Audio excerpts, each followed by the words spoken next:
Hey guys, what's going on? Blaine back for another Netflix review, and today I'm going to be talking about Don't Blame Karma.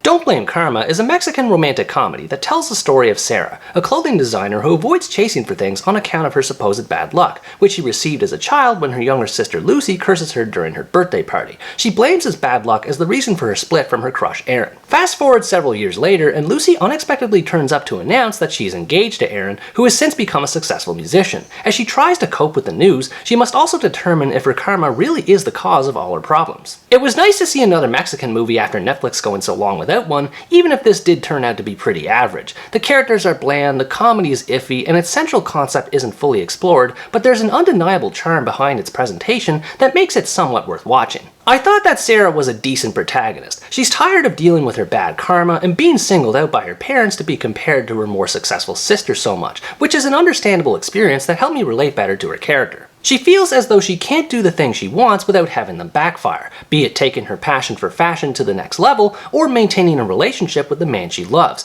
This does make her sympathetic to an extent, but there are issues that come up with this as well, although I'll bring them up a bit later. Her sister Lucy is definitely treated a lot better compared to her. She's gorgeous, well-liked, and seems to have everything going well in her life, yet she also tries to figure out what her relationship with Aaron means to her, which does make her a bit more intriguing as the story goes on. In general though, I found her to be little more than a typical model/influencer. She's obsessed with publicizing her upcoming marriage to her fans and broadcasting as much of her life as possible, and as someone who doesn't use social media much, her vapid personality in this regard didn't make her endearing, even if it was meant to be ironic. She and Sarah are definitely stronger as characters when the two are paired up on screen together. Even though they do argue on occasion, neither of them ever come across as villains of the story or have any sort of overblown drama. There's a closeness that the two sisters share which makes the story more enjoyable. Even though Sarah has every reason to be jealous of Lucy for her success versus her failures, their bond enables them to overcome their differences and they're able to help each other with their own respective crises. It was refreshing to see this sisterly bond in action, especially once Aaron is thrown into the mix. Between him being Sarah's childhood crush and Lucy's fiance, Aaron has a lot on his plate to juggle, which is probably why I thought he was the most interesting character of the three. His casual charm and easygoing attitude offsets the silliness of the rest of this movie's events, and his actor does a good job with further lightening the mood through his musical talents. Even taking this into consideration though, he's still a tad bit ordinary. He's decked out in tattoos like one would expect from any rock star, and doesn't have much going for him personality-wise. He does inject some energy into the story when he can, but as a character by himself, he lacks depth. The love triangle that's supposed to exist between Sarah, Lucy, and Aaron disappointed me in its execution. While I appreciate that the two women don't really fight over Aaron, the dynamic is unbalanced in its portrayal, showing more screen time between Aaron and Sarah as opposed to Aaron and Lucy. In fairness, that is kind of the point of the movie, as the focus is on Sarah re-exploring the bond that she had with Aaron. The two share a lot of cute scenes together with how often they laugh, have deep conversations,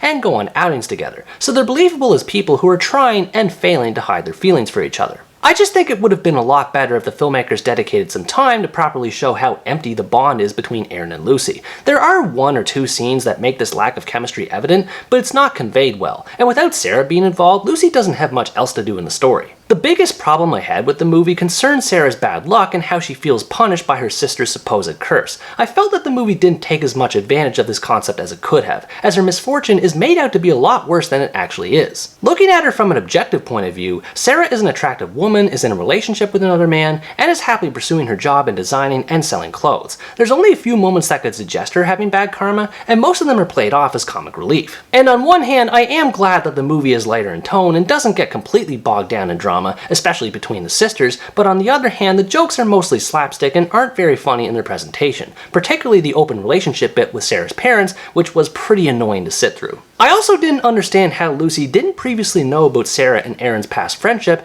especially considering how obviously close those two were in high school. It may or may not be a plot hole, but there was something about that just rubbed me the wrong way. Beyond this, there's just not a lot of evidence to suggest that Sarah's life is as miserable as she says it is, which again I know is kind of the point as far as not blaming karma, but it doesn't go far enough. There are plenty of inconveniences in her life, such as her parents nagging or how obnoxiously puritanical her boyfriend is, but these problems are a lot tamer than they could be. Sarah definitely benefits the most when it comes to being associated with the other characters. There's a number of flashbacks and musical numbers throughout the story that are used to build and reinforce her closeness to them, which on top of being meaningful, are probably the most entertaining scenes in the movie. The flashbacks feature a lot of witty banter between the child versions of Sarah with Lucy or Aaron, and the music and song numbers are performed well and add to the variety of the story. It does come across as filler at times, but it still provides a nice break from the relationship stuff from time to time. I also liked how Sarah progressed with her fashion business over the course of the story. It gives her a goal to pursue outside of the romance, and the way she's supported by her family and peers in following her dreams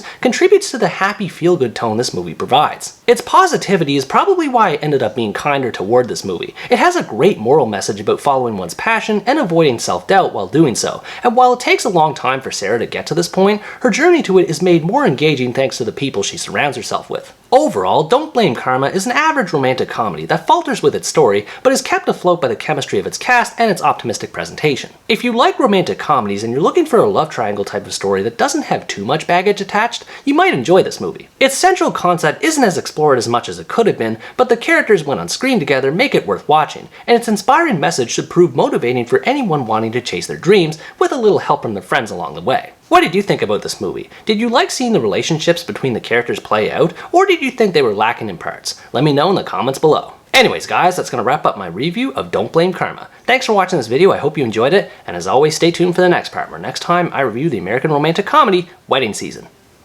Bye bye!